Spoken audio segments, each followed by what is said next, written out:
Interactive Wrestling Radio.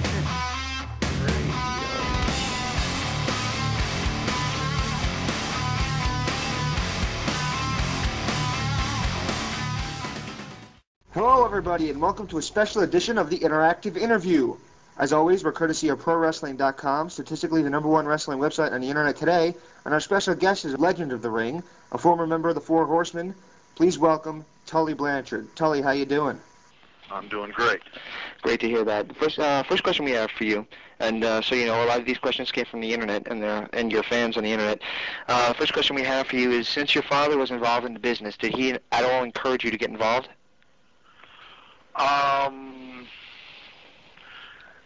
I was involved. I mean, I started selling peanuts and stuff at age 10. Wow. So that made you be involved. And I used to put out window cards and put out flyers and stuff for big shows when I was a kid. So you are involved.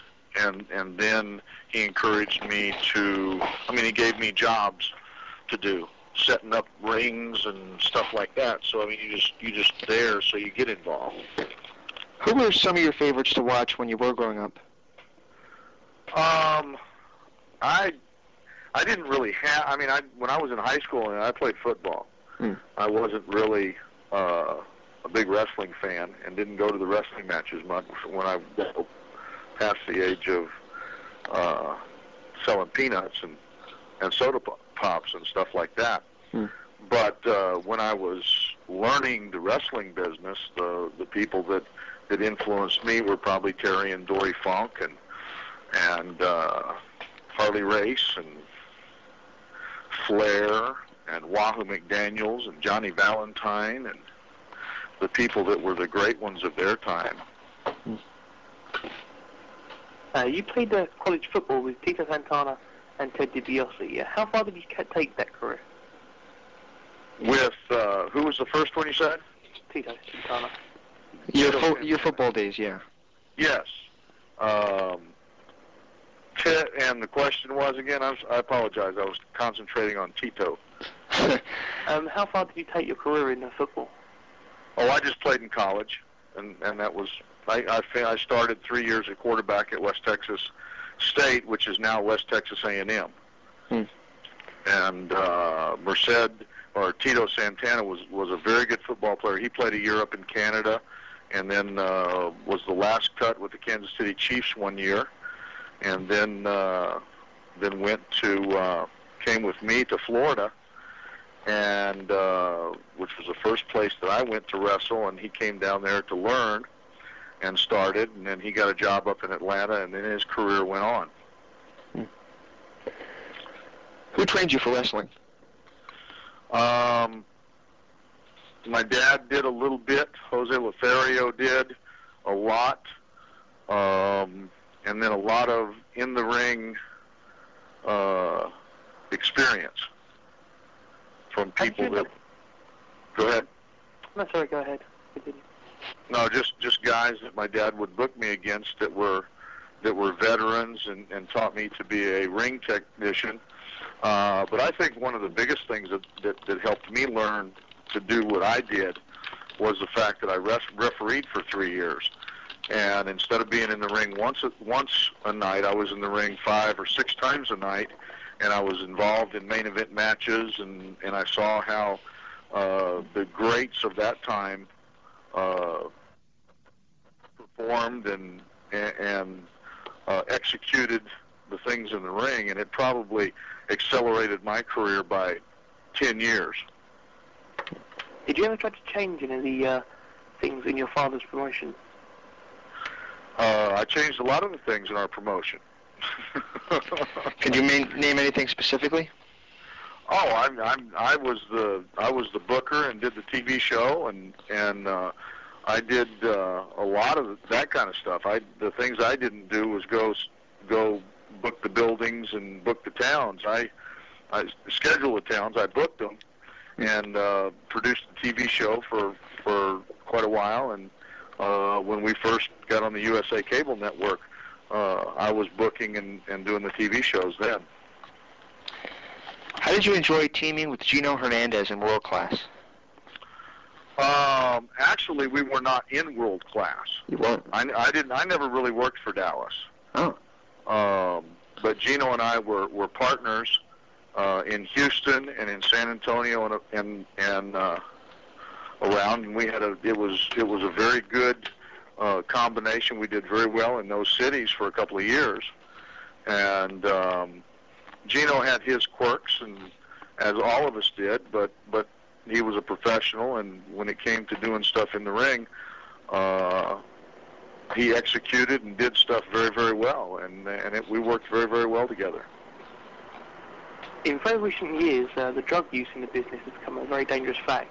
Were you ever caught up with the demons, and what are your opinions on drug use in wrestling? Well, I mean, drug usage is everywhere, not just in wrestling. I mean, a lot of the things in my life I kept on a recreational basis, and I did, and part of my testimony is the simple fact that I failed a cocaine test for the WWF in 1989, which ultimately caused me to be out of wrestling when the Lord changed my life because of that incident. But it was, we just got more exposure, because we were a small group that had a lot of exposure, so you get and find out a lot more who's doing what.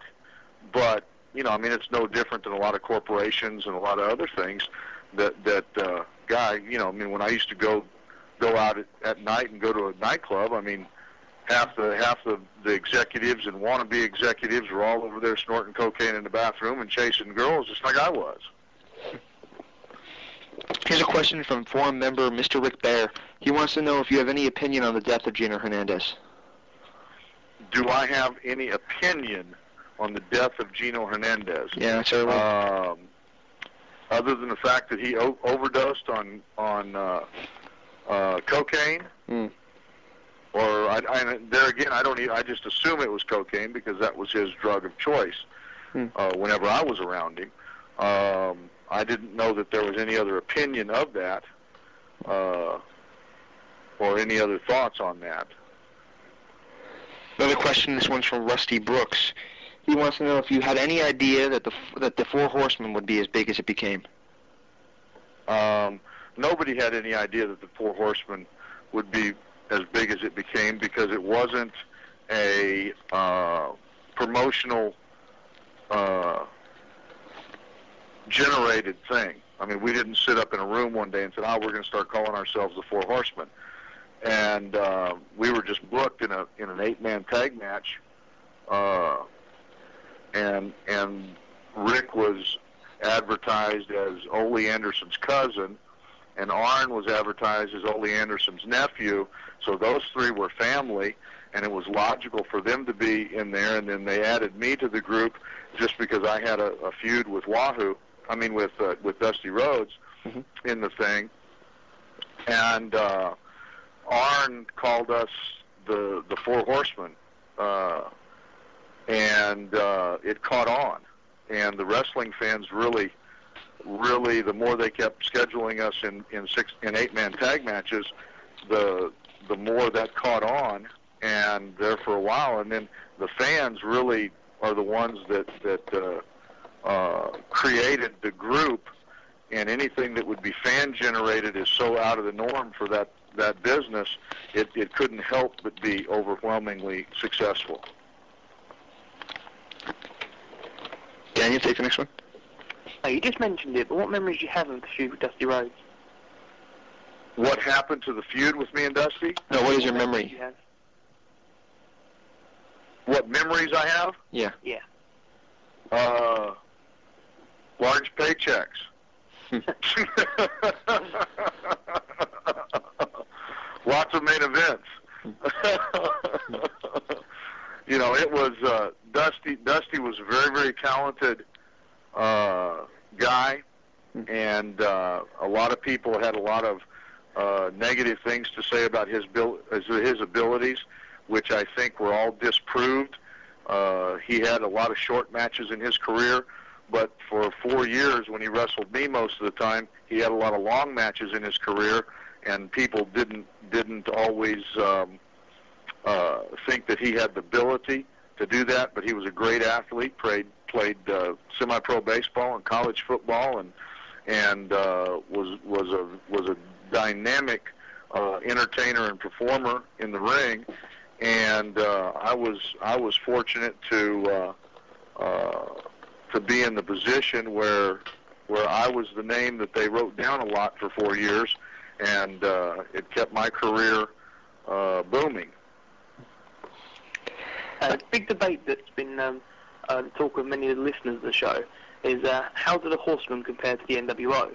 And a lot of the listeners would like to know what's your opinion on how the Horsemen compare to the NWO.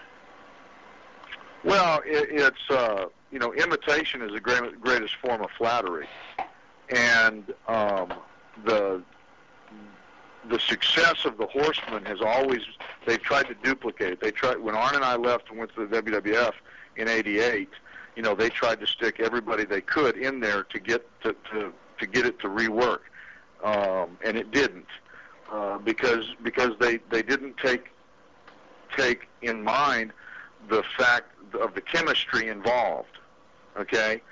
And when they tried the NWO, and I didn't really watch a lot of wrestling at that time, but they were trying to get this gang mentality. You have this gang and that gang and this gang and that gang. Well, the first gang mentality was the Horsemen. You'd had tag teams, but you didn't have that all for one for all type that we had. Now the thing is, we were all the best performers. Okay? I mean, we could take guys that really were not great performers and make them great performers night in and night out. And we could carry the load, and we could entertain the people to a level that they had never, that nobody else could do. And so if there is any comparison, it would be in the performance level versus the concept level. Does that make sense? I hope. I think so, yeah. Moving on, a question from these readers wants to know what memories do you have of yourself and Arn winning the NWA Tag Team titles from the Rock and Roll Express, and how high does that rank on your career highlights? It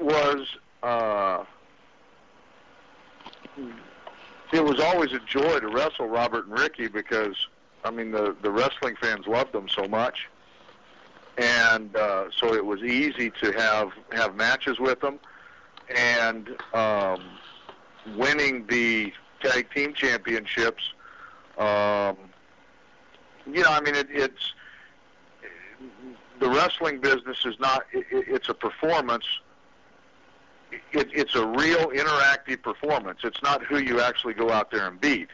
So I mean, you win the political war, or you win this, or you're the guy that's drawing the money, so they put the belt on you, that kind of stuff. So I mean, it was an achievement in that way, but it was our job to carry the company, and by making people look the best that they could look. And when we were the champions, we made people look bigger and better than they might really have been, but it was better for the company. And so that's the basic reason we got the championships. How were the Road Warriors to work with? The Road Warriors were fine to work with. I mean, it was they were invincible, and the people believed they were invincible, and we were good enough to make the people think and hate us so much they just wanted to watch us get beat up a bunch. You have any thoughts about the recent passing of Road Warrior Hawk? It is a great thing that a year and a half ago he gave his heart to the Lord.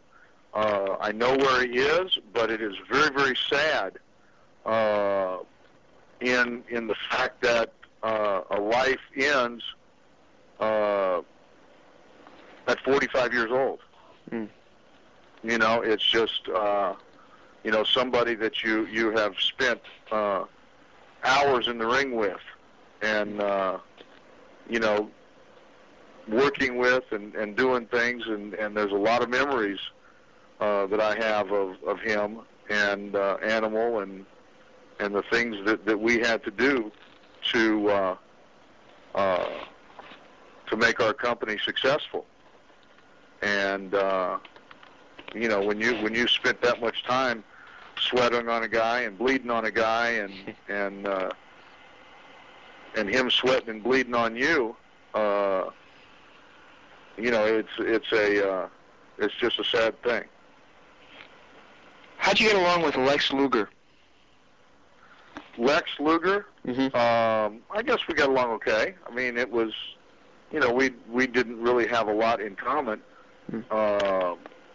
You know, and we just made things work and made things happen. And for his short stay with the Horsemen, you know, it was beneficial. And then when he was against the Four Horsemen, it was beneficial for the company. And he was a nice guy. What were your impressions of the Fabulous Freebirds? The Fabulous Freebirds? Yeah, Michael Hayes.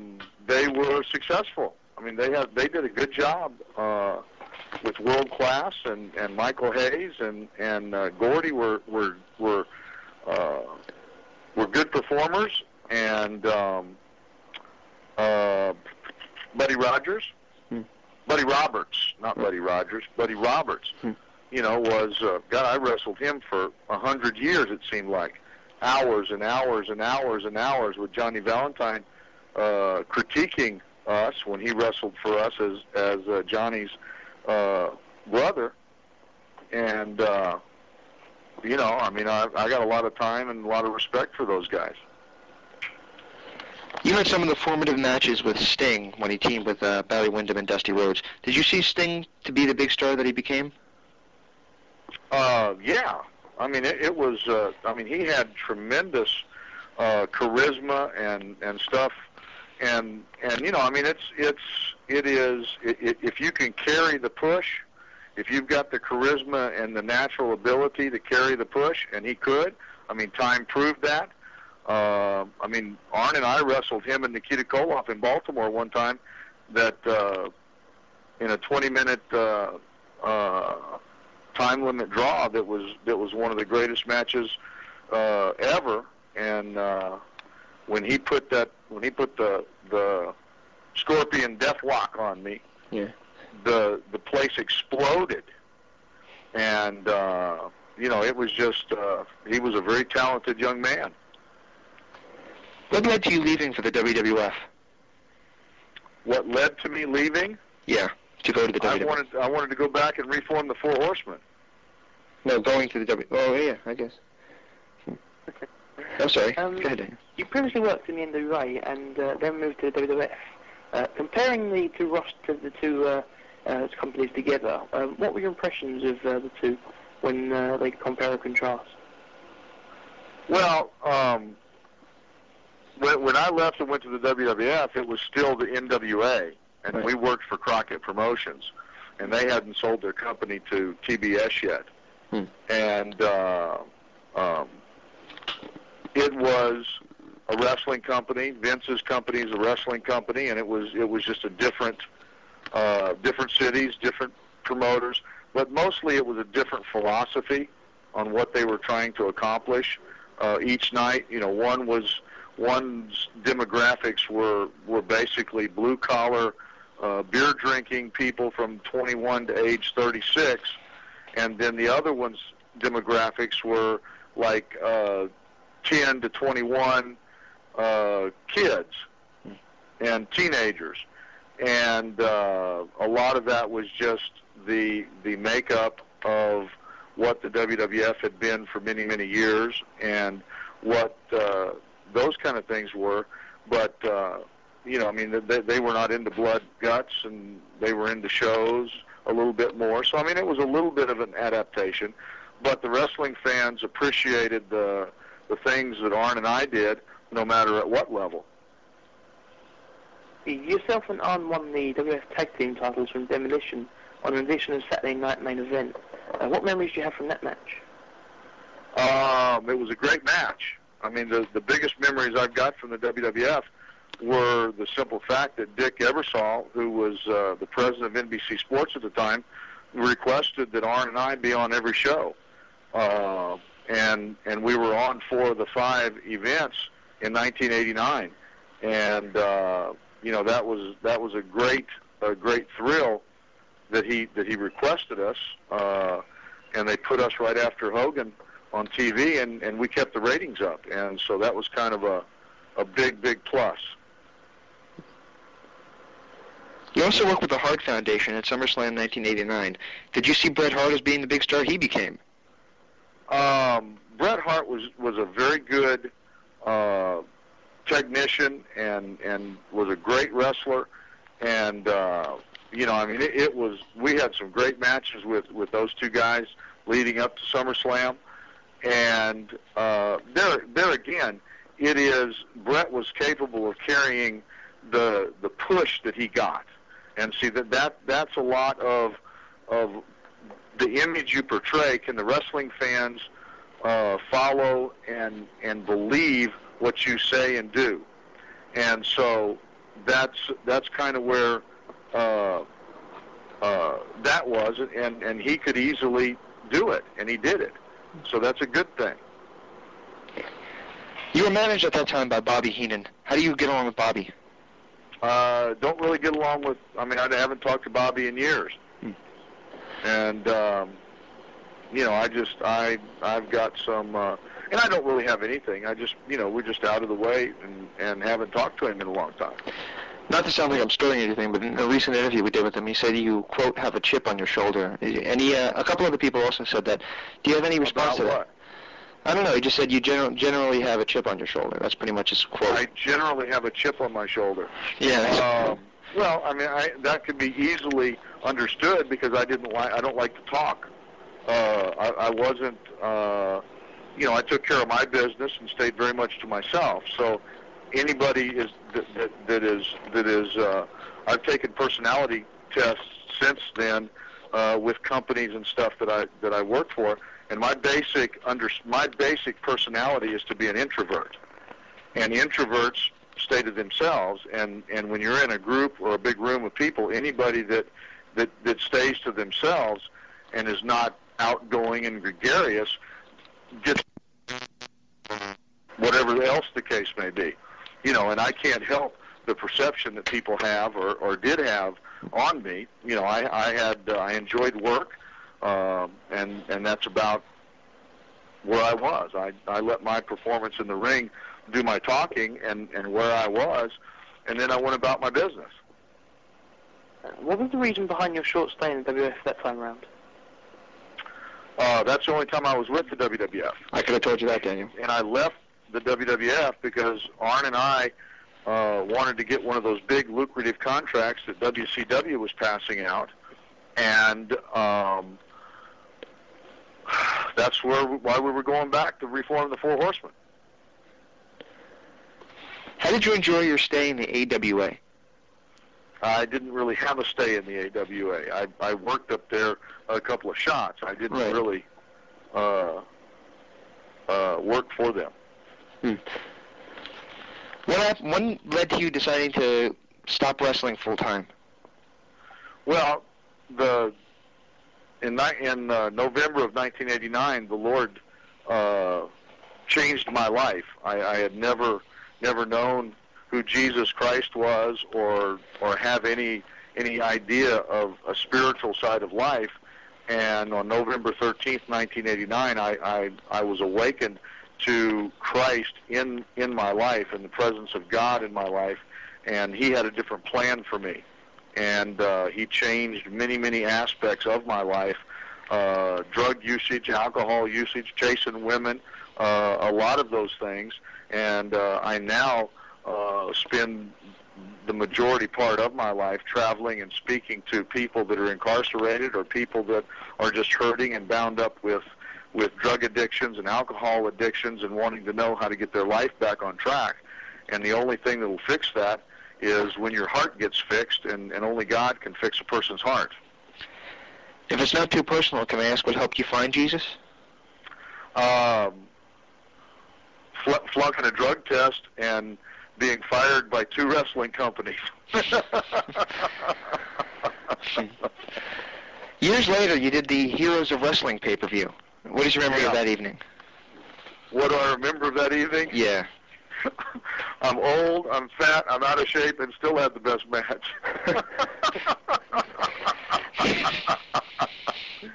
Did you see any? Did you get the chance to see the tape of that show? No. Okay, because God, it had to be horrifying. I have the tape of it, and the announcer, it was Dutch Mantel and this other guy who I never saw before and haven't seen since, was doing the color, and he seemed to have some kind of a homosexual crush on Stan Lane during that entire match. It was quite frightening, actually. Oh, was it? Oh yeah, you'd have to see it to believe it. It was amazing how hard he was putting him over. Oh my goodness gracious! Well, see that was a big night in my career, because when you are when the marquee out in front of the building says that we have wrestling's greats, the Iron Sheik and Nikolai Volkov and Jake the Snake and whoever else, Jake wrestled that night, and many other stars. And when you're one of the and many other stars, you understand that the wrestling business has passed you by.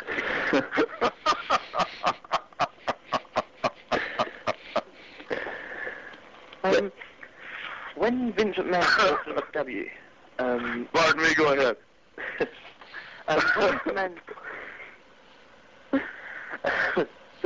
When Vince McMahon bought WCW, what was going through your mind? I'm sorry, I didn't hear all that question. I'll repeat. Ask it, Daniel. Did you have any opinion when the WCW was sold to Vince McMahon at all? No, I just kind of wonder how Vince bought an $84 million company for $8 million. Do you think that eventually was going to hurt the business, or? You guys would have to make that. You know, competition is always good. This country was built on competition. You know, but it's the way it was being run was ridiculous. You know, and you know, it was only a matter of time before Turner and Time Warner said, "Hey, we're not just going to pour money down a bottomless pit. They're not returning. They're not carrying their weight." And any company that's that big, all the departments have to carry their own weight. You know, so I mean, it's like that. But it is. I don't really have anything else to say on that. But do you watch any wrestling today? Very little. Where I live, I don't have cable, and I don't have that stuff. So it is hard to see it. You know, every now and then I watch a little bit on TV.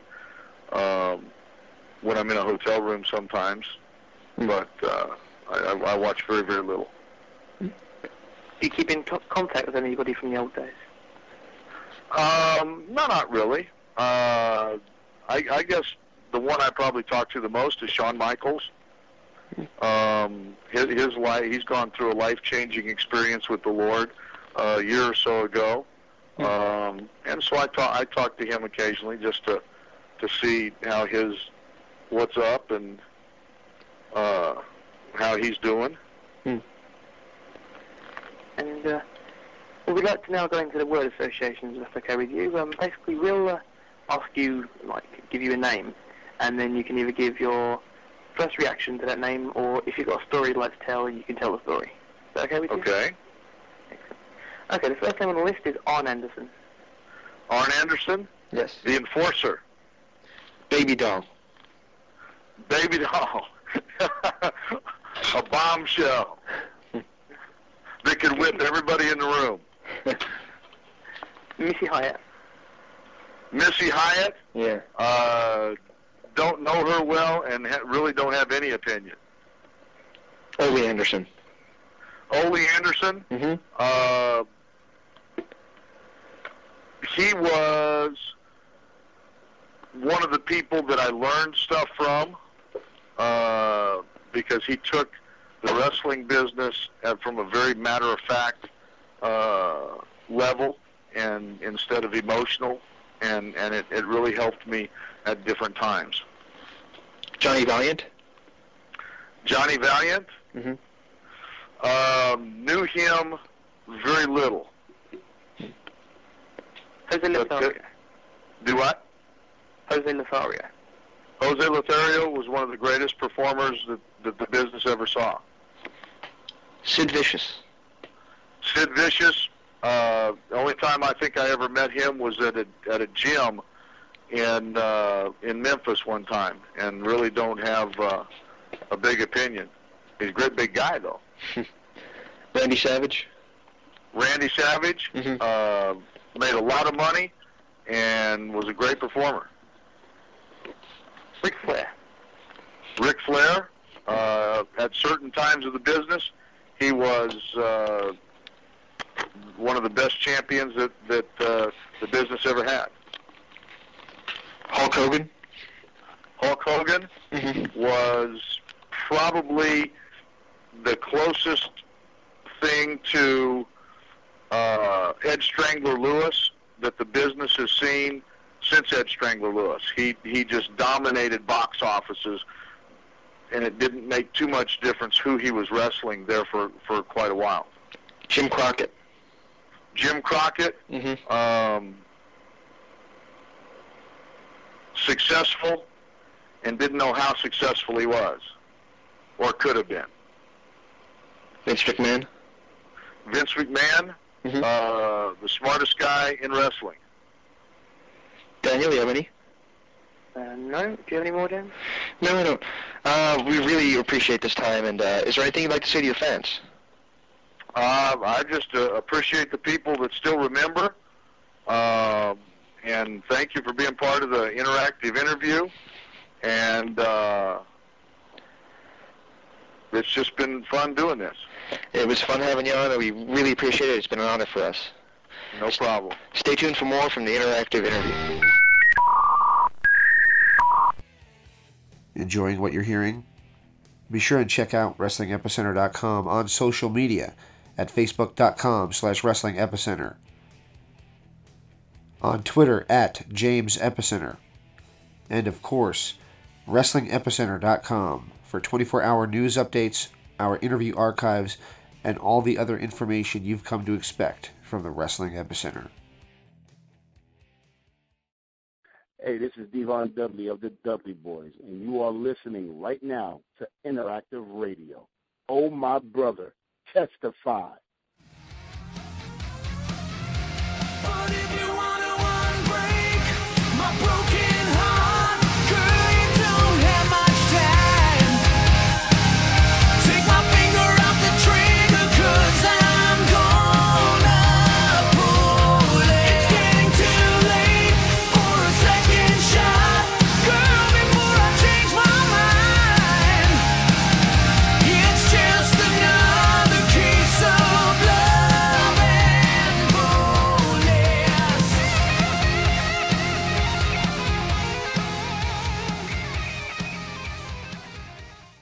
Welcome back to the interactive interview. We just finished up with Tully Blanchard. Welcome back, wrestling fans. Welcome back to the Superstation TBS. This is Gordon Soley. I'm half snockered right now. So what did you think of that? He's a Crimson Mask. Right. What did you think of the interview then? Great interview, great interview. He spoke pretty openly, honestly, I think. I don't think he hid anything from us. Sure. It was pretty good. Tully was a... Any questions? Didn't avoid any questions. I found it funny they didn't hear the announcer from that Heroes of Wrestling, though. I so wanted him to make a comment about that. Because that guy, I have to send you a copy of that show, Dan. Okay. It was just... Okay, let me set the stage for you. All these wrestlers come out, and he doesn't know a move. I mean, he calls a dropkick a body slam. I'm serious. And Dutch Mantel sounds like he's about to kill him. Dutch was the other ring announcer. So, all of a sudden, Stan Lane comes out, stands the heel, and Tully's supposed to be the babyface. And he's saying, "Look at Stan Lane. he is just so handsome. And then he starts saying things. Stan Lane has electrified this audience. Stan Lane is marvelous. And Dutch is like, you kind of like him, don't you? But he was serious. He was really putting him over, like he had this crush on him. Do you know the name of the guy? Oh, no, but I have to get out the tape if I wanted to find that. But we could try to interview him and ask him. That's what I was going to say. Be an interesting and probably quite a short interview once you ask that question. Right. I just want to find out what the hell was behind that, because I was watching it when it happened. I was like, what in the hell? This guy, he's you're never going to hear from him again. Talking to Dutch Mantel, another person I want to try and get on the show at some point. Yeah, if we can get past the roadblocks. Oh yeah, but I've spoken to him and he seems okay and okay about it. So we'll try and set up a date. Talking of setting up a date, we've got dates for interviews with Jim Neidhart, Road Warrior Animal, obviously the third part of the Jake the Snake Robert interview, which is coming up soon. We've got Doug Williams, all set for a date, and Scott Chong from Tough Enough, who's also set in stone for date for interviews. We're trying hard to get. I'm trying to get either the American Dragon Bryan Danielson or CM Punk, one of those two, through our connection with Ring of Honor. Attempting, could happen, might not. And we also have a very special snippet of an interview, which is brought to us by a friend of the show. He's not affiliated with the show itself, but he's a friend of myself and a friend of James's. Right. His name is Chris Yandick. Chris Yandick. New Era of Wrestling.com and OneWrestling.com. So one of the few OneWrestling.com regular correspondents. So we're about to roll into a snippet of the interview he did with Stone Cold Steve Austin. Indeed we are, to say the least. That confused me. Is that his gimmick? No, seriously, is that his gimmick? I find that funny. How do you mean? To say the least. No, it's just one of his catchphrases. Yeah, okay, cool. Something people say a lot. I mean, on my catchphrase is probably the Mexican joke. Ah, okay. Rap joke. Not Mexican joke, I'm not being racist. But yeah, so we're about to roll into that. We got permission from Chris to our two personal favourite questions. It was quite hard narrowing it down, actually, because it's a good interview with Austin. One of the few where he actually goes into depth about Deborah and whatnot. So we've had two questions which aren't about Deborah, but are about our impertinence to the wrestling side of things. So, Stone Cold, when you hit Deborah, you had a massive target with her forehead, didn't you? Austin spoke on Howard Stern about this as well, and basically explained that he's got a gag order and everything to do with that. So he can't discuss it in the slightest. Ah. Anyhow, Chris... anyway, though, seriously, doesn't Deborah have this massive forehead? I met her once, and I've got a photo with her somewhere, but it's just a forehead. I mean, I don't really pay much attention to that sort of area. Well, she's not that bad looking. She's not bad looking, but she's got a massive forehead. I don't know why. If you say so. But anyway, I'm trying to do my running speech, so hopefully we hope to have Chris on the other side of the interview questions, which may sound slightly stupid if he's not on there, but well, I'll hopefully explain that. So yeah, we're going to run into the questions now. We've got two questions from it. To hear the rest of the interview, you can either head across to Chris' website, New Era of Wrestling. I imagine he'll probably promote that himself, .com. And obviously it's newEraWrestling.com, not the whole of that sentence. Or you can head to his another base website, OneWrestling.com. So, OneWrestling.com. Roll it, James.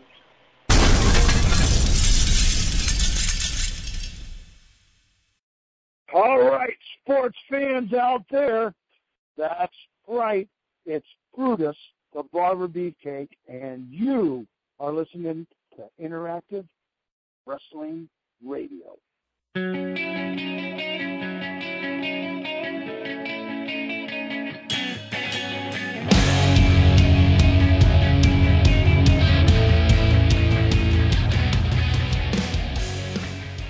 How do you see yourself retiring and leaving WWE when the time finally comes, and do you think you will wrestle at WrestleMania 20? I don't know how I'm going to retire, and when that may come, and how it's going to happen, because, man, pretty much I just make short-term plans.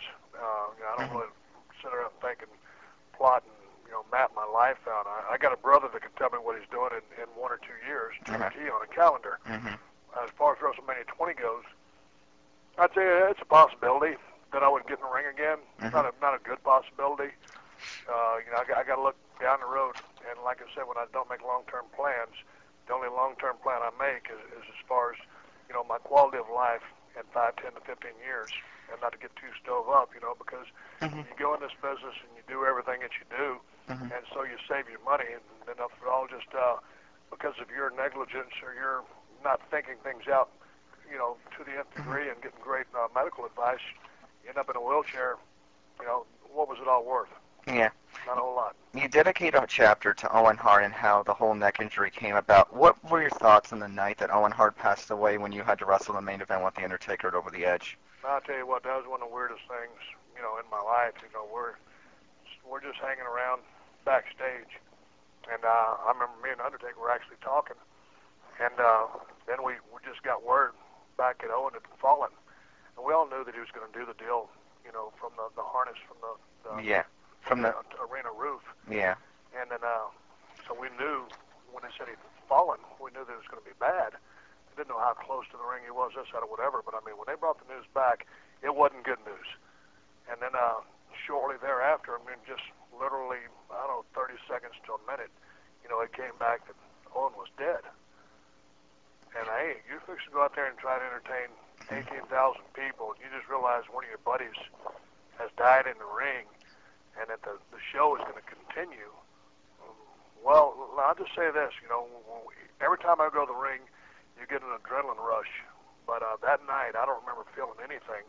I knew that we had to go do the match because, the show was going to go on, but I didn't feel anything. I was pretty damn numb and shocked. Welcome back to the interactive interview, and a special guest for all you fans out there is the guy that was just interviewing Stone Cold Steve Austin, Chris Yandick.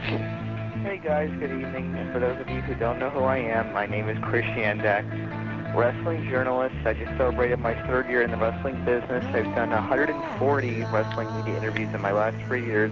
Everybody from Steve Austin, who you just heard, to Shawn Michaels, to Trish Stratus, to Classic Freddie Blassie's last interview before he passed away. I've also had Mick Foley. I've also had Jake Roberts 5 times, and you guys just finished 2 or 3 times, if I'm not mistaken. So I've had a lot of others off the top of my head I can't think of, but I've worked with World Wrestling Entertainment. I've worked with WCW. I worked with ECW before they went under. I've ended up working with TNA at some points as well. I've also worked with even ABC Television, Fox Television, other things like that. But at my main outlets are OneWrestling.com, of course, which is the biggest credible wrestling media website around. Not statistically the biggest wrestling website around, that is ProWrestling.com, but OneWrestling.com, the most credible wrestling media website there is today. And as well, I work for the St. Petersburg Times Wrestling section, which is a newspaper, and Total Wrestling Magazine, which is a magazine that's over in Edler's country, or was formed over in Edler's country in the UK itself. And as well, you can check out, listen and read to all my wrestling interviews, and now listen to my archives of my radio program, New Era of Wrestling Radio, at www.neweraofwrestling.com. That's NEWERA of wrestling.com. Thanks for telling me how to spell new. I never would have gotten that. Hey, some people don't know how. Some people think it's neweraofwrestling.com. It's neweraofwrestling.com, Mr. James Walsh. Oh, of. Okay. Chris, have you done that whole spiel before? I don't know. It just seems like you maybe done it before. What have I done before? That whole hour and a half promo for your website. Well, the whole point of the matter is the reason I'm here, guys, is to publicize myself, and you guys are getting the benefit of using my Stone Cold Steve Austin interview, and I don't give permission to many outlets to ever use my stuff, you know what I'm saying? So I just want to reassure you guys, because there is other great wrestling content besides, of course, here on the interactiveinterview.com, because these guys have trouble with World Wrestling Entertainment. Who doesn't? But the whole point of the matter is, if you really want to catch some great stuff from World Wrestling Entertainment superstars that are currently in the company, you can check those out on my website if you're interested in doing that, as far as if you need more content to listen to, read to, or anything else of that nature. Mm-hmm. And as we said before in the bit that you wasn't on for, we really do appreciate you allowing us two of the questions from the interview, which obviously runs a lot longer than the two questions that we just mentioned. Well, I had the chance to get 10 minutes with Stone Cold Steve Austin, and if you guys want to, listen to the whole thing, you can go over to my website, of course. Steve Austin started my 4th year of interviews in the wrestling business, so, if you really stay focused, you can get somewhere in the wrestling business, but the most advice I can give to anybody is that you got to be professional about things. You can't, disrespect dynasty higher outlets than yourself. If you're pissed off, like at wrestling websites like The Observer, The Torch, or One Wrestling, you got to understand that these guys have been doing it for like 20 years or eons of years. So the best thing you can do is to create a working relationship with everybody that's around you, and not dig bridges, pretend to promote people that don't come on your show. Say you're going to do a show and then not do a wrestling show, like Wrestlers on Radio, for instance, this week, or anyone else like that, or high school dropouts who are, drug users for sure, who think they're the greatest thing in the world because they're lying because they go backstage at World Wrestling Entertainment SmackDown. I've interviewed 16 people through World Wrestling Entertainment in the last 3 years and have never been backstage at a World Wrestling Entertainment event. So to think that someone who has never interviewed a current World Wrestling superstar could end up going backstage at SmackDown, give me a break. Give me a freaking break. And if they've been doing it for eons of years, and I just wanted to throw this out there, but Eon was my favorite Ghostbuster character. James, the thing about you is I've always realized when you're on the radio program, you add so many things that are outside of wrestling, just little tidbits on the inside, and you are probably one of the most interesting, different kind of wrestling hosts that we've ever had in wrestling radio for sure, and not the most normal one, and that's pretty cool in some sense, but I guess it's because you're in Arizona, in a different place of the world on the West Coast, more or less, than many of the wrestling journalists are from the Northeast and from the South in itself. I'm from New Jersey originally, so... Right, I'm saying, but you live in Arizona now, so it's... Yeah, so I'm incredibly bored all the time, so I have time to think of these things. Yeah, I know, I get what you're saying, but there's not much wrestling in Arizona. Yeah, I know. The last thing that they did here was SummerSlam. I didn't go to it, but before that, it was a Ted DiBiase show that I did go to. That was pretty fun. Oh, that's good. That was the one where Buff Bagwell and Greg Valentine teamed up against the Ward Warriors, if I'm not mistaken? Yep. I totally remember that off the top of my head. Totally sad what happened to him, but, Did you ever interview Hawk? Yes, I had. I did back in 2001, way early in my career. It was probably like my 20th interview ever. I actually got both of them right off when they finished with World Wrestling Entertainment. They went quiet for a long time, and I was like the first one to get them. When I that was like right beginning when I became part of OneWrestling.com. That was like the first month I was on OneWrestling.com back in about August of 2001. I'm thinking, and they were like just so nice. And then basically Hawk was like the nicest guy in the world. So I got the interview with Hawk. He bashed Vince McMahon, et cetera, et cetera, et cetera. He continued to do that for like the next 2 years, and then they finally started doing a ton of interviews. But then I got a relationship with Animal, and I had Animal on 3 weeks before. Hawk died, and we talked about how they had big plans to go back to Japan, and they had big plans to do this, and they had big plans to do that, and things like that, but it just never seemed to come through, and, this is what my honest opinion is this. Why is everybody surprised that a guy in his 40s who did steroids for so many years died of a heart attack? Why is everybody so surprised about this? It's happened again and again and again. Look at Kurt Hennig. Look at all these other people that have passed away. There is no surprise.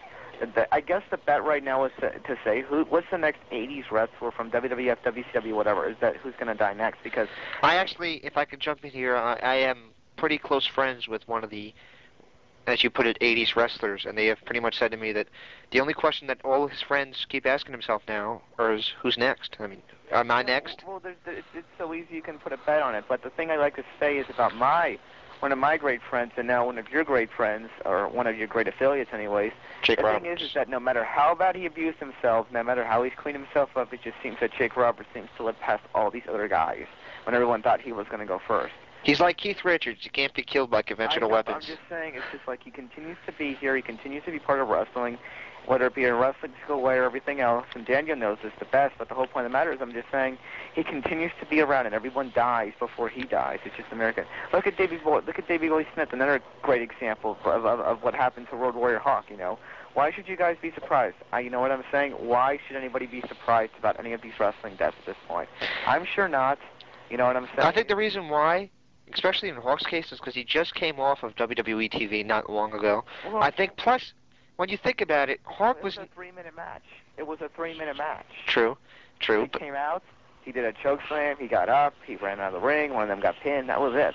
It was a 3-minute match. It wasn't like one of these long 20-minute main event matches, you know what I'm saying? well, what I'm saying is, when I think back to Hawk, I never remembered this Greek god, chiseled in stone guy. I remember this raw-boned, tough guy. Well, if you remember anything and you look back to the history of the Road Warriors, they were weightlifters and competitors for sure. Right. Years and years and years before they were in the wrestling business. Absolutely. You know, so where do you think that all came from? That was like back in the days when Arnold Schwarzenegger was taking steroids. You know, when everyone else was taking steroids, when everyone thought steroids were okay. Nobody knew what the long-term damage would be. Exactly. Absolutely, James, absolutely. But that's what I'm saying. There is like no surprise anymore. I'm just not surprised by anyone who dies anymore. I'm really not. You know, I'll tell you the one that really surprised me, and that was Miss Elizabeth. Well, Miss Elizabeth was a drug overdose, so that happens too. But that's just a normal thing. Mixing. Let's just put it this way: when Lex Luger has steroid possession, is charged on that. You got to admit that she was taking probably some pills he probably had from where he's like, oh, take this, blah blah blah. Then she drinks alcohol and. Greatest line I've ever seen a wrestler say on their website, Ultimate Warrior. Lex Luger's house probably has a blinking pharmacy light on the side. But that's what I'm saying. It's almost. I thought that was hysterical. I thought that was I thought the Warriors could himself. He'll never do any media. But the whole point of the matter is that Macho Man Randy Savage, getting off topic for a second, always says he always thinks when he's talking to Ultimate Warrior, he's out there in the far land with him, and he can understand him when he's way far out there. I just love that comment for sure. But getting back to the point, I just don't think there's any surprise anymore. You know, I was more upset that Classy Freddie Blassie died 1 month after I interviewed him was his funeral. The whole point of the matter was that he lived to 85 years old and he lived a long-term healthy life and he probably never did steroids. The whole point of the matter, what I'm trying to say is that I was more upset about that than I was upset about Hawk, or I was upset about the Bulldog, or I was upset about Elizabeth Hewitt, because more or less not just because I interviewed him, but just because, you know, he was a long-term clean guy, and you have no sympathy for these people, you know. Yeah, it's sad as hell, but it's the wrestling life, you know. You want to go out there, you got to be big, you know. And this just goes totally back to the 1992 steroid trial when Dr. Zahorian was the doctor prescribing all of these steroids, and after that, the guys had to take piss examples and take all these tests and everything else. And then you had Diesel as your drawing heavyweight champion, who wasn't taking them anyways. But the whole point of the matter, what I'm trying to say is that it's just you can have no sympathy for these guys. I have no sympathy for these guys. You should know by now, if you take steroids today, what is going to happen. And the reason someone like Hulk Hogan is still alive is because he stopped so many years ago and finally realized that enough was a freaking enough.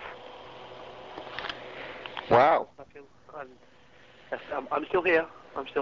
Yeah, well, I'm just putting it to you this way. You know, when you have experiences to talking to all these guys, and you're around WWE guys, and you're talking to them daily, and you're thinking about all these different experiences, and, you know, talking about Montreal with Shawn Michaels, and, you know, talking about the domestic disturbance with Stone Cold Steve Austin and all these other things, you know what I'm saying? You really get in the middle of everything, and you really earn respect. The whole idea is that the whole point of the wrestling media business is not what it was like 2 or 3 years ago when we had the whole, you know, boom period, which I got in at the end of, and, you know, was fortunate enough to, you know, finally be part of before you guys came around this past year, you know, when it opened up. And when the invasion angle came, and when WWE bought the trademarks for WCW and bought the trademarks for ECW, there were a bunch of free agents that were let go that were finally able to talk because there's only one major company. So that opened the door for smaller wrestling media outlets to get wrestling interviews, and then people just overlap themselves. The whole point of the matter is that I'm saying with that today, it's so hard to find an exclusive story, or it's so harder to stand out on your own because there's so many wrestling media outlets were saying, well, you guys can get Teddy Hart, you guys can get Jake Roberts, you guys can get Macho Man Randy Savage, you guys can get Bruno Sammartino, you guys can get, you know, anyone else you want to get from TNA or anything else at this point, or you can try anyways. But I'm saying it's not what it used to be as far as the things. When I could get Mean Gene Okerlund before every one of you guys got it, it was a totally big deal. Now if I get Mean Gene Okerlund, okay, that's Mean Gene Okerlund. Wow, what's he do? You know what I'm saying? And that's the whole point of the matter, you know. And I give you total credit for, like, moving on with your wrestling media dreams and everything else, but I'm saying... To continue, just to speak about the actual Stone Cold industry itself. Yeah, sure. I realised it went 10 minutes. What were your thoughts when you were speaking to us? How did you plan your interview? Stone Cold Steve Austin was probably the nicest guy, as nice as Shawn Michaels was. I was surprised.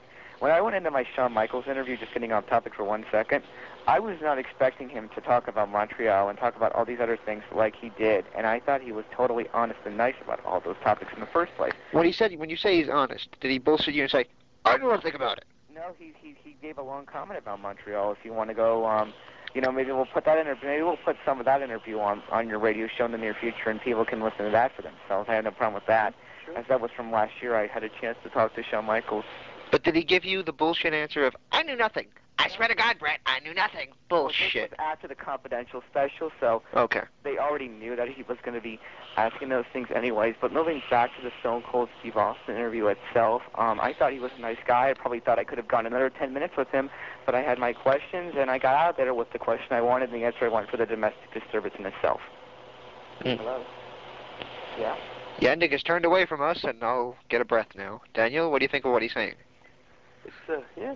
Good. He speaks well. Steve Austin was very nice and very candid. He didn't BS anything, and I give him credit for that. I think Steve Austin is one of those people who does appreciate honesty, and I think that's the most important thing as far as it goes. And I also believe that it's important to realize is that, he's been through a lot, and his book isn't as good as everyone thinks it is, but I advise everyone, go pick up the Lita book before you go pick up the Austin book, honestly.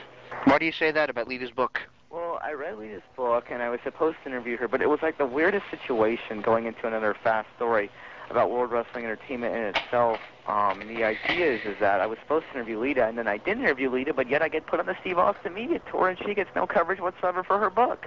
Whoop-de-doo. Great, congratulations, World Wrestling Entertainment. You know Steve Austin's book's going to do well, but yet you choose not to give Lita any media coverage whatsoever. So anyhow, they still did send me a copy of the book, and I read it, and I thought it was really good.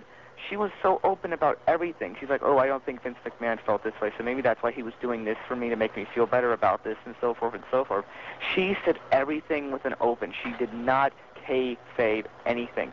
In Austin's book, you have more stories about his kids and his family life, which I'm okay with, honestly. I really enjoy him, but I'm saying to the average wrestling fan, there are not enough wrestling stories in this book as far as from what I've read, and I've got 100 pages left out of the 300 in itself, but I just don't enjoy the wrestling book in itself. But going back to talking to Steve Austin, I just thought he was a very candid guy, and I thought he was very nice, and he's been going through a lot, but, he's got to publicize his book, and he'll do a few good media outlets, and I was fortunate enough to be one of them again before Wrestling Entertainment in itself. But I really say to you, it's the average wrestling fan who is not an Austin fan but wants to read a good wrestling book, go pick up Lita's book before you go pick up Steve Austin's book, honestly, fully. Any other book? Well, I'd rather pick up Lita than Austin any day. But I'm just saying just in general by the book. I'm not saying by that, of course, you wouldn't pick up a guy because you're probably straight in yourself anyways if you were asking me. Thank you for picking up on that. Thank you. Yes, I'm just saying in general, okay? So, but, I don't know about the... I'd love to see Tony Lauer on the show and see what James would do. Now, that would be funny. Wouldn't that be funny? Actually, we're trying. I know you guys are, but I'm just saying just in general, it would be so interesting to see Johnny Lauer on the show and see how James goes reacts about that whole situation between Steve Austin and Lita and picking them up, okay? If you know what I guys I'm referring to. But in reality, in itself, Lita's book is really good. I had the opportunity to read it. I'm usually fortunate enough to be able to read these books before everyone else gets a chance to read them because I get them ahead of time from World Wrestling Entertainment itself, even if they're supposed to give me an interview and they don't. But in reality in itself, I really enjoyed Lee's book over him, and I think also Bradshaw's book wasn't bad for if you like the whole idea of the money and the living in the normal, like, kind of southern country wrestling, football, wrestling star kind of life. If you want to know how to balance out your money and really learn some educational stuff, he doesn't do a bad job with his book either, actually. So, hell, I made $80 for his freaking 5-minute interview that was crap anyways. But hell, I've been making great money of late in the wrestling business, and I'm proud of it. And it all just goes to show, you give 3 hard years of work, business does pay off for sure. Do what you love to do, and money will follow. Okay, yeah. Daniel, go ahead. Absolutely, for sure. And I hope that Daniel Edler finds ways to make money off the interactive interview more and more and more for sure. I think he's getting paid pretty well, and I still haven't seen my first time. Well, more or less, James. You record the shows, I guess. I don't know. I think Daniel Edler is the mind behind the interactive interview, but more or less you're along for the ride as the historic wrestling fan journalist, in a sense. Basically. Ooh, Daniel. He's insulting me. He is. Yes. You got burned. Oh. It's harsh, but it's true. I mean, fair enough. I'm the wit. I love when my British buddy comes over here and he just says the truth out loud because I tell you this more or less. Just saying this. I used to never work with anybody. Well, when Daniel Eller came along, he showed me all the websites he publicized on the smaller websites that still get a ton of hits for an audience I might not be able to reach. I totally said, oh, I'm going to work with this English boy, and I'm going to show him the wrestling business. I'm going to tell him to kick people's asses like Matt Boone's in the process. So there you go. Freaking A. You know what I'm saying? Got to keep that. How long have I known you now? What'd you say? How long have I known you now? Probably about almost 2 years. Back to the whole situation of when you said something wrong about the stroke when we were World Championship Wrestling, my buddy who I represent, you know what I'm saying? So, but more or less, you know, the whole idea was is that you guys, you know, you don't have to charge listeners to listen to your freaking show because the freaking host is hungry money-ish and says he isn't, to say the least, you know what I'm saying? And you guys don't have a million pop-ups when you go on your website either. Yes, we do. On the interactive interview, you go right on there. It's a quality website. You click the audio, you listen, and you're done. You know, that's the way it should be, for sure. We do have pop-ups. That's the way all internet radio programs should be in itself. You know what I'm saying? You guys are the best group of the independent level of radio hosts on these online radio shows that I've heard of in the process in itself. There is no other show, you know. Any other show can say what they want about you, but you guys have the best content, the longer-rated interviews. But in reality, you always have to realize if you're going to get someone like Austin, you're not going to get an hour with them, let alone 30 minutes at that rate. So, you know, you just have to balance it all out, I guess you could say. But you guys have some great segments, and you guys do some great things. And, you know, you're a supporter of me. Chris Yannick has the mark, who doesn't approve of many people, but OneWrestling.com columnist, wrestling journalist himself, Chris Yannick, who's interviewed everybody. Of course, again, getting back to that, from Steve Austin to Shawn Michaels, gives the approval to the interactive interview for sure. Gee, Oh, my apologies, James. I'm going to rule. Go ahead, Mr. Yadnick. Go ahead, Mr. No, Mr. Edler. Mr. Edler. It's me. How can you get me and Chris mixed up? I'm English and he's not. So I'm American English, I guess you could say. Okay, well, we'll run with that one. Final thoughts on your career so far. What would you consider your best interview so far? If anyone was going to go onto your website now and click an interview, I would go listen to Shawn Michaels, but I would also go listen to Classy Freddie Blassie at the same time because that was his last interview, and it was, you know, a good 20 minutes, 22 minutes or so, because that was just a very emotional interview for me in itself. Because this is a thing that I've always said to you guys, and you guys better continue to do this. You know, at the beginning, you guys started with what? You know, you started with Macho Man Randy Savage, K-Quick, you know, Mike Tenay, normal guys like that. Okay, that's perfectly fine. But the whole point of the matter is to go back and interview legends because, as we discussed this earlier, you never know when they're going to pass away. You just don't. You got to get them before they go away, you know? You have a once-in-a-lifetime opportunity with some of these guys, and you got to take it if you really, you know, want to achieve this. So, you know, I would go listen to Shawn Michaels. I would go listen to Classy Freddie Blassie. I would even go listen back to Trish Stratus and what her opinions were of 2 years ago in itself. And of course, you can also go check out Steve Austin at www.neweraofwrestling.com. And as well, I've also had the opportunity, as we finish this conversation, my apologies, guys, for going over, but I've also had the opportunity to work, as in the last couple of years, for a sports magazine as well, and interview NFL players that's standing out and working with National Football League organizations and having the opportunity to interview the likes of an Emmitt Smith even. So I've had a really good chance to expand out and do some amazing things, and, you know, I appreciate everyone out there who has gone to my website, who's listening to the interactive interview, because these guys have done a very good job. And if I was ever going to do a full-time radio show, which I do, but I'm saying like a long-term radio show where I just go on and on and on, and there'd never be a time stoppage, this would be the radio show I would want to be a part of and listen to in itself. I definitely appreciate the comments, and as Chris says, neweraofprowrestling.com is neweraofwrestling.com, not neweraofprowrestling.com, neweraofwrestling.com. Get it right, my English boy. neweraofwrestling.com. There you go. There's the problem, because I always say things are wrong. I can type it right, but I always say things wrong. Yeah, but you forgot to put the neweraofwrestling.com usual tidbit at the bottom. You can also read and listen to all his interviews and the Luna Vachon recaps, but it's okay, Edward, I'll let you get away. Let me ask you a question. I haven't listened to Universe. I do. If you guys want to, in the near future, again, we'll go into my archive, and you guys can take what you want and put it on your show for sure. I have no problem with that at this point. I have a question. Appreciate it. I have a question. You guys have an amazing evening. Oh, you have one more question? Yeah. Okay. He does. I haven't listened to Luna yet. Does she really sound like she just coughed up a couple pints of pea soup? Who? Luna. Yeah, in some sense she does. Yeah, she does really sound like that. It's when she starts the interview, she does a promo like that. If you want, you can go listen to my website for yourself. But if you guys, they are the nicest couple you'll ever meet, and will do your show in a second. I know that if you're just nice and professional enough to them, they'll do your show for sure. Cool. They really would. She seems like she's been around wrestling forever because of her She father. has the most amazing stories. If you took a look at my interview, or you go and read part of my interview, or go listen to it, she has the most amazing stories about her father and her family and her mother and her aunt. She has the most historic. They even have a movie about her freaking family. Absolutely. She's just a Wrestling Queen, or whatever it's called. You know, they have a movie about her family. So, yeah, she's been around wrestling forever. She has the most amazing stories, for sure. I would love to have her on. She'd be a blast to talk to. Well, I think Ed Lutters, if I'm not mistaken, does have the contacts I gave him from Luna Vachon and Gangrel, so he can probably work that out for you guys in the near future. But I have this one final comment. Okay, guys, how do you feel about your buddy Teddy Hart getting banged from Ring of Honor and getting all this criticism? I think... I read that this morning, and I... Daniel, you go first, and then I jump in, okay? Okay. Go for it. Hold on a second. We got a motorcycle driving down my goddamn street. It's the Undertaker. He's coming to get you. He's going back to the dark side. Is he really going back to the dark side? According to him, according to OneWrestling.com sources, he is. Maybe that's the best way for him to retire. That was my suggestion in the last interview, wasn't it, Daniel? It was, yeah. I think I was listening. Okay. Go along with it.